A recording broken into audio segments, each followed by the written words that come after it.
पीले दांत वाली बहू। रंजना कभी ब्रश नहीं करती थी।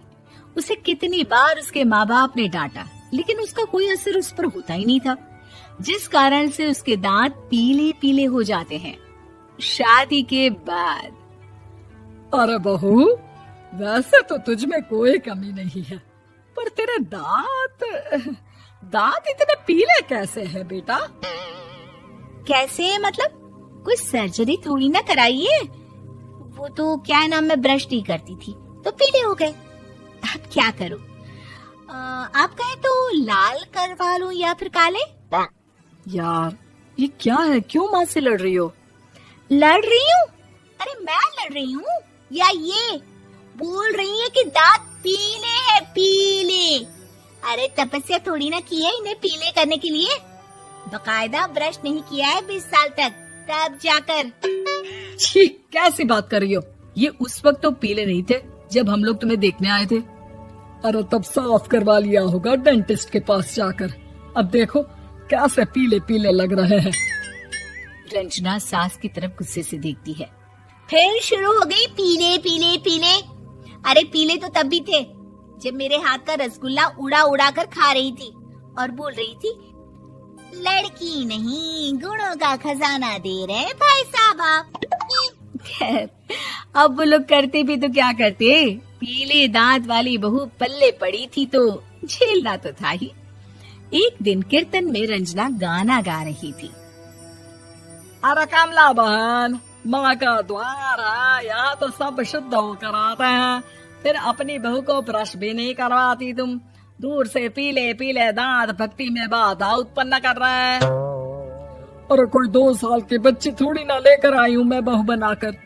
अच्छी खासी लड़की है, अरे कैसे करवाऊं ब्रश? ये तो उसे खुद करना चाहिए ना। अब माँ बाप तो इसके जैसे तैसे निपटा दिए, ये नहीं सोचा कि सास कैसे संभालेगी। सास बहू को लेकर घर आ जाती है, लेकिन सोच लेती है कि अब इसे लेकर कहीं नहीं जाएगी। अगले रोज बहू कहती है, अरे क्या हो गया, मंदिर नहीं जाना क्या? कीर्तन का वक्त हो रहा है। मेरी मधुर वाणी से कान्हा जी जागते हैं और सोते हैं। आप तो जानती है ना उनकी भक्ति में कितना मन लगता है मेरा। वो क्या है ना, तबीयत ठीक नहीं लग रही है मेरी, आराम करूंगी मैं। तबीयत ठीक नहीं लग रही? अभी तो मिथुन के गाने पर नाच रही थी आप, और अब बोल रही है कि तबीयत ठीक नहीं लग रही। अरे भक्ति में मन लगा लो सासू माँ, ऊपर जाना है, क्या मुंह दिखाओगी आप? हाँ? सास को बहू की बात पर गुस्सा आ जाता है। मैं क्या मुंह दिखाऊंगी, इसकी चिंता तो ना कर, समझी? अपने मुंह की चिंता कर, जो ये पीले पीले दांत लेकर हर जगह पहुंच जाती है। पता है लोग कितना मजाक बनाते हैं। ना जी ना, मैं नहीं जाना कहीं तेरे साथ। तो ये बात है, कोई ना, मत जाओ, मैं अपने कमरे में ही बैठकर भक्ति कर लूंगी। ऊपर वाला दांत थोड़ी ना देखता है, मन देखता है, भावना देखता है। और अरे बस बस, तू सब कुछ दिखा, बस ये सफेद चमकदार दांत ना दिखाना किसी को, है? जा यहाँ से। बहू को सास की बात का कोई फर्क नहीं पड़ता, वो तो जैसी थी वैसी ही रह जाती है। सुबह नहाकर किचन में खाना बनाना, फिर खाना खाना, कीर्तन भजन करना और सो जाना। एक दिन, माँ जी मैं सहेली के घर जा रही हूँ, शाम को लेट आऊंगी। हाँ हाँ तो जाना, मैंने कौन सा तेरी आरती करनी है घर पर बैठकर। रंजना सहेली के घर जाती है, जहाँ वो पार्टी में जाने की तैयारी कर रही होती है। अरे शिखा, कहाँ जाने की तैयारी कर रही है? मैं गलत वक्त पर आ गई क्या? अरे नहीं यार, उल्टा सही वक्त पर आ गया। मैंने ये साड़ी और ज्वेलरी निकाली है यार, शाम को इनके ऑफिस की एक पार्टी में जाना है। बताना कैसा लग रहा है ये सब? नहीं यार, इस ड्रेस के साथ तो वो वाली ज्वेलरी अच्छी लगेगी। हाँ हाँ सही बोल रही है, मैंने ध्यान ही नहीं दिया। वैसे तो हमेशा से मस्त फैशन सेंस रखती है। तो बड़ा जाती होगी ना पति के साथ पार्टी में।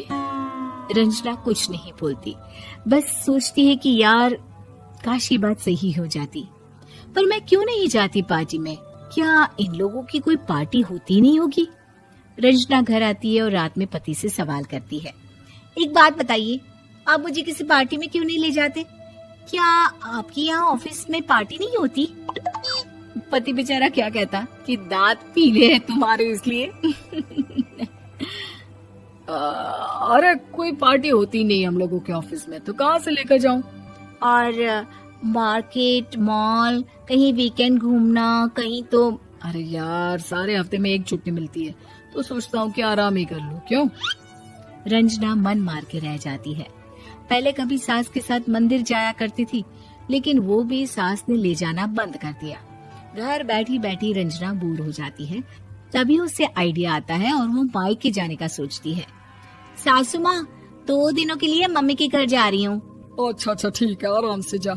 और हाँ, माँ से कुछ अच्छी आदत सीख कर आना कि कैसे शरीर के हर भाग की तरह दांतों की सफाई भी जरूरी होती है, समझी?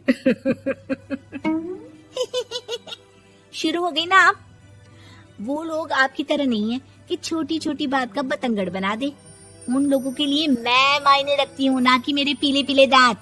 रंजना माँ को बिना बताए उन लोगों को सरप्राइज देती है, लेकिन जैसे ही वो दरवाजे पर पहुँचती है, अंदर देखती है कि घर वाले कहीं जा रहे होते हैं। अब माँ, काश रंजना दीदी के दांतों वाली प्रॉब्लम नहीं होती, तो वो भी हम लोगों के साथ चलती ना बुआ जी की बेटी की शादी में। हाँ बेटा, लेकिन अब उसे कौन समझाए कि उसको उसके पीले दांत नहीं दिखते, लेकिन उसके आसपास के लोगों को कितना एम्बैरेसिंग फील कराते हैं। मुझे तो कितनी बार उसके स्कूल की टीचर ने शिकायत की कि उसके साथ कोई लड़की बैठना भी नहीं चाहती, और ना ही कॉलेज में कोई उससे बात करना चाहता था। लेकिन पता नहीं क्यों उसे ये बात समझ में ही नहीं आती।